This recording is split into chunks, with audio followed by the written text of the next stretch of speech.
Kwathi ngithi kunina benkashana kaMenzi yaphuza umlaza ngameva yaphula umlilo ngamahlamvu abanye bocima ngamanzi. Nina belembele eqamanya amalembe ngokukhalipha usishaka kashaka ngemanzi ngesaba ukuthi ushaka. Ushaka kuyinkosi yasemashobeni ake ngikhuleke umhlaba wonke nasendaweni zonke. Lakhamba kufinyelela khona lo mfanekiso oqoshiwe. Mawukuthi umusha kule channel. Ibizo lami ngumlekeleli umfoka Mbanjwa uKhathini uMagutshwa. Inqawe lene eshunqulwazi ezinye inqawe eshunqa intuthu. Umjabulelo kumamatheka komkakhe ngoba njalo memamatheka ukuthi faca. Umuntu wentombi ezithi zingawubuka kuhluma isihlahla sothando ngaphakathi enhlizweni iqede isimilo maqede sikhohla amasokazi. Umshana wakofuzeke lo bafowethu omashiya amahla ngathi azoshumayela umzukulu kaMdumo ozala uThumbula Tshatatsha kaPheshe kaMaguyane kaVaphi kaNokhonjo. Asibonge kakhulu ngokuthi usubscribe la kwe channel ethu enkulu Impunga Yesintu TV. La kule channel bafowethu sifundisana isintu, siyakhumbuzisana indlela eyayihamba okhokho bethu. Sibuye sibuyisane kwezinye zezinto esaduswa kuzo. Ngoba kuningi bafowethu esakhohliswa ngako. Kuningi ekwakhohliswa ngako abazali abasizalayo nabo basifundisa lokho uma besikhulisa. Enkathini esiphila kuyona mawuhlehla kakhulu uya ezikhathini zasendulo. Amabandla lawa khona ayengekho. Yonke into yayihamba kahle. Abantu ababephila ngesikhathi zasendulo babekhula baze bakhokhobe. Kodwa enkathini namuhla kuhamba abantu bebancane. Kuningi okwenzakalayo okuphambene. Kodwa mawuqhathanisa endulo ngesikhathi zasendulo abantu babesahamba kwenyathuko. Umkhulu omkhulu ayekade babeke kuyona.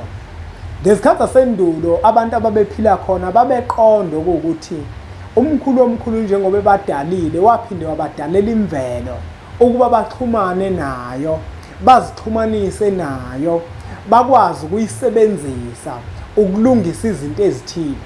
Kodwa enkathini yanamuhla kwavele kwafika amabandla. Wonke amabandla khona imfundiso ezibuye zifundiswe khona ayazihambi kahle, ziyamdusa umuntu ompisholo. Abantu abaningi balahlekelwe impumelelo ngenxa yamabandla. Abantu abaningi izinto zabazilungi ngenxa yamabandla bakhonza kuwona. Ngoba ngenkathi befike emabandleni bafike bathathe yonke imithetho yakhona bayithwale ngeqoma. Uma umuntu sekufanele alungise into ekufanele ayilungise ngendlela yesintu nangendlela yemvelo yomuntu ompisholo bese angakwazi ukuyilungisa. Uyazi ukuthi ngelinye ilanga kukhona enye insizwa eyakuyafika la eMphelandaba. Masixoxa nayo lensizwa silandela amaphupho ewaphuphayo ibuzo ukuthi impunga yesintu kungabe mina yini ekufanele ukuthi ngiyenze ngoba sengikwenze konke. Ngase ngithi mina nsizwa kithi okungitshela amaphupho akho ngixoxele nje amaphupho. Yathi uma iwaxoxa lensizwa amaphupho ngase ngibone ukuthi lensizwa leni idinga ukuthi ihambe entabeni iyokwenza ilade entabeni. Idinga ukuthi lensizwa ihambe emanzini. Yangitshela ukuthi yona yangena emanzini yabhabhadiswa emanzini. Yabona imfundiso le ayifundiswe esontweni ukuthi ubhabhadiswa ngokwasesontweni. Awukwazi ukuthi uye emanzini ngokwabantu abadala bakini. Okuyimfundiso leyo umuntu umefundiswe yona esontweni. Awukwazi ukuthi uzohamba uye entabeni uyokwenza iladi. Into le ayifundiswe esontweni ukuthi yonke into yenziwe ekhaya. Kanti zikhona izinto eziyimkhuba ekuzodinga ukuthi uzenze ngoba uxhumana nemimoya ethile yakini elapho kuleyo ndawo. Kodwa amabandla abantu avela abafundisa ukuthi hayi indaba emimoya awuyingeni indaba emimoya. Kube khona umuntu othola ukuthi uyagula. Uma egula lo muntu lo bese kufika abantu abadala bamfaka ubuhlalo engalweni zakhe nasenyaweni bamfaka ubuhlalo. Bese ukugula okukuyena kuyaphela. Kodwa mefika esontweni indaba amabandla kuvele kuthiwa akakhipha ubuhlalo. Bese umuntu uqala phansi uyagula. Athandaziswa ngabi ngcono. Afaka ubuhlalo abengcono. Mefika esontweni kuthiwa akakhipha ubuhlalo. Ubukhiphelani lo muntu ubuhlalo ngoba ubuhlalo buyinto okanye buwumuthi awunikezwe abantu bakubo ukuthi bakwazi ukuthi bamphilise lokugula okukuyena kuphele. Kodwa emabandleni abantu bayakhohliswa. Emabandleni abantu bayadukiswa emabandleni. Usuke edukisa umuntu ebandleni makuthiwa akakhipha ubuhlalo obunikezwe abantu bakubo abadala. Ubuhlalo benzeni ngoba ubuhlalo benzile lutho. ubiyekelana umuntu ubuhlalo ebunikezwe abantu abadala ngesizathu esithile esinzulu. Umuntu emabandleni uthola ukuthi kufunakala impande kuyena. Athi umuntu hayi mina ngudla umuthi mina. Abantu abadala bafuna impande esontweni kodwa akhonza kulona bese bamdukisa, bamtshela ukuthi awuyidla impande uma ukholwa le ekhaya. Into zakhe umuntu bese ziyama, athandaziswe, enziswe konke kwasesontweni, kungenzeki lutho impilo imithi ngqi. Ngoba uphikisa abantu abadala, uphikisa into yabantu abadala. Webafowethu nodadewethu. Uyabona ngesikhathi sasendulo, abantu ababephila endulo kwakwenzeka bagule. Uma begula babekhona abantu abaneziphiwo abakwazi ukuhlanganisa amakhambi nempande ezithile.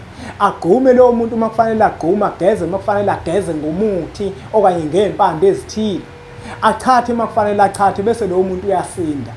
Labo bantu laba bekade babelaphi ngesikhathi zasendulo, hayi ngoba nakubabethanda, kodwa yizipho lezi ababeziphiwa umkhulu womkhulu, ngoba umkhulu womkhulu ngenkathi eqala edala umuntu wadala nemvelo azokwazi ukuthi ayisebenzise ukuze akwazi ukuthi aqhubeke aphile. Ukudla esikudlayo kuyimvelo, kutshalwa phansi kuqhuma phansi enhlabathini. Amanzi esiwaphuzayo ayimvelo, aqhuma phansi enhlabathini. Amakhambi esizilapha ngawo ayimvelo, aqhuma phansi enhlabathini.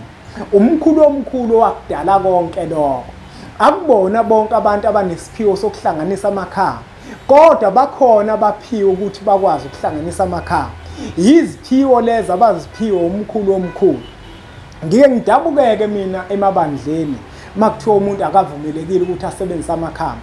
Uzongawasebenzisi kanjani umuntu amakhambi ngoba nake ekholwa? Ngoba phela abafowethu amakhambi adalwa umkhulu omkhulu ukuthi azomlekelela umuntu ezifeni ezithile azoba nazo. Esontweni kuvele kuthiwa umuntu akathandaza.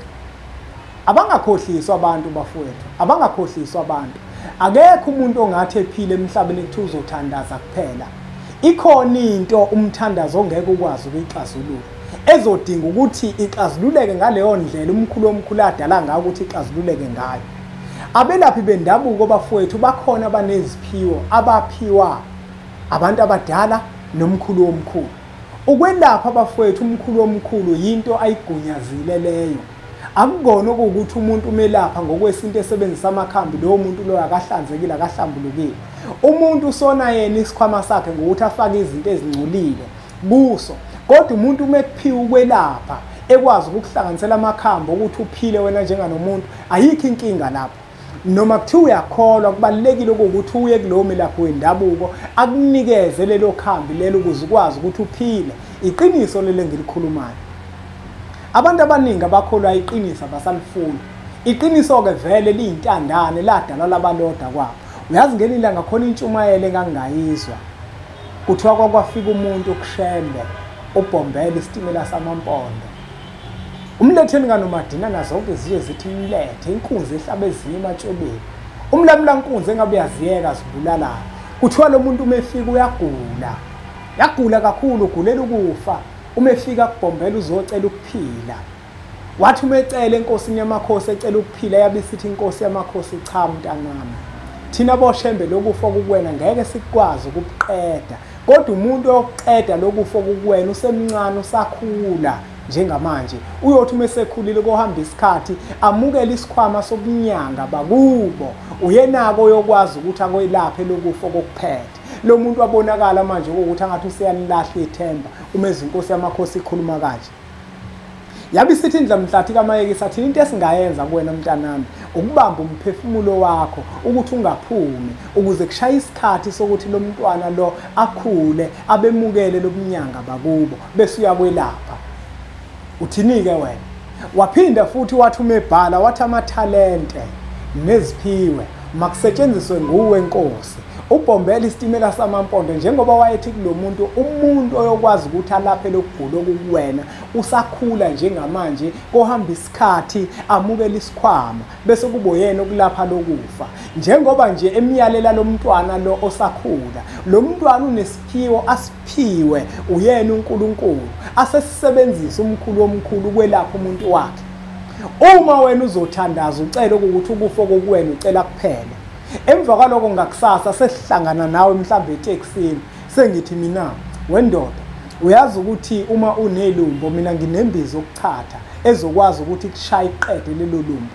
Wena uzovela ulinde wena ukuthi ilumbo liziphelele kanti uNkulunkulu usesebenzisa isiphiwo sami ukuthi mina ngizokwelapha, ngoba phela uyasho ukuthi amathalente neziphiwo makusetshenziswe nguwe Nkosi. Yizwi leli lalikhuluma kuyena uBhombele ebhali lihlabelela ukuthi amathalente neziphiwo akusetshenziswe nguwe Nkosi. uNkulunkulu uma efuna ukusiza umuntu akayi yena gaqa lakhe, kodwa makuthiwa phakathi komuzi kukhona izilwane, ngizohamba mina ngothandaza ngibiza igama lakho uNkulunkulu. Usesebenza ngesiphiwo sami, uyabona, usebenzisa manje isiphiwe ngisiphiwe amathamba alele phansi kothuli lomhlaba ngokuvumelana kanye naye ukuthi yena uyokwazi ukuthi angisebenzise. Mangifika mina ngithandaza zibaleke izilwane, uNkulunkulu osebenze ngami usebenza ngesiphiwo nethalente engiliphiwe wokhokho bami. Manje abantu bathina abantu, yini abantu bazicindezele athi umuntu enesifo esithile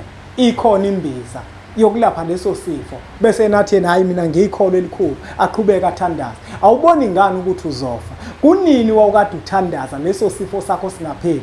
Kungani ungasebenzisi imishanguzo ekwazi ukwelapha leso sifo? Ngoba leyo mshanguzo leyo labantu laba abayikhandayo leyo mshanguzo iziphiwo lezi abazisebenzisayo abaziphiwa umkhulu omkhulu. Asiyeke bafowethu ukuzicindezela, namabandla awayeke ukucindezela abantu abashayela imithetho ebhedayo ukuthi umuntu akufanele alungise impilo yakhe, umuntu akufanele ukuthi adle izinto ezokwazi ukuthi ziphilise impilo yakhe.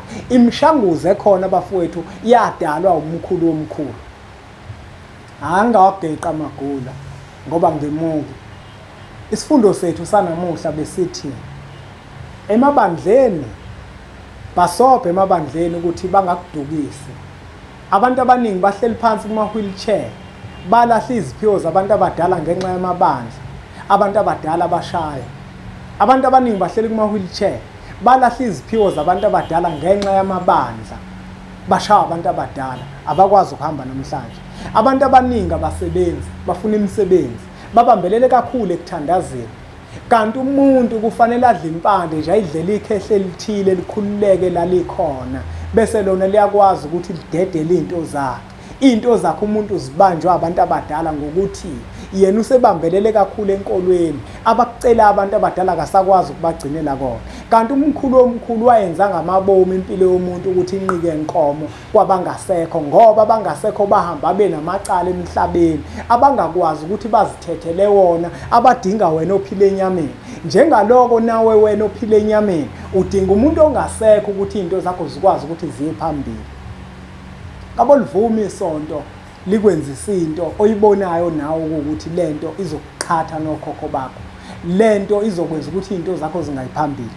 Yabo nje mina mangathiwe mina abantu abadala bathi angifaka ubuhlalo, ngabufaka mina ubuhlalo. Ngeke ngilongicabanga ukuthi inkolo kuthiwa enkolweni hayi mina ngafaka ubuhlalo ngoba abantu abadala bangabe bengiyalele lokho ngoba kunesizathu esithile abafuna ukungilekelela kusona. Isonto elihlulekayo ukuthi lingilekelele. Anginabo-ke vele mina ubuhlalo, kodwa lokho engikukhulumayo kuyiqiniso, kuyisiminya. Abangacindezelwa abantu abahlushwa izinto ezithile ngoba naku nina uthole ukuthi azinihluphi lezo zinto. Abantu abadedelwe ngoba lezi zinto lezi bazenza ngoba naku kuphoqa, bazenza ngoba naku begula, basuke befuna impilo, basuke befuna ukusinda ngoba esontweni abazange basinde. Mina nginabantu abaningi mina abake bathi mabefika lemiphelandaba athi umuntu mina esontweni engisonta kulo kwathiwa ngikhipha ubuhlalo, kwathiwa ngikhipha imiyeko. Ukugula kwami kwaqala ngalelo langa, ngathi noma sengizibuyisela lezi zinto angizange ngisasinda ngoba abantu abadala bathi ngibadelelile. Manje koba ninika abantu begula, umuntu mase sekufanele nimthandazele asinde, anisakwazi manje ukuthi nimthandazele asinde. Kodwa kube lula ukuthi umuntu umtshele ukuthi akabukhiphe ubuhlalo. Kodwa izinto eziningi eziphambene nomthetho kaNkulunkulu anibagqugquzela abantu ukuthi baziyeke. Hayi, kulungile. Asingawageqa amagula ngoba semuki. Ungakhohlwa njalo umbukelo wempunga yesintu ukuthi incwadi zempunga yesintu specially mawufika emphelandaba 1000 rand zizonke. Mawufuna sikuposele 1150 ikhona nembiza iyogathi yamadoda, uchatha ndoda, zikhombo yamadoda.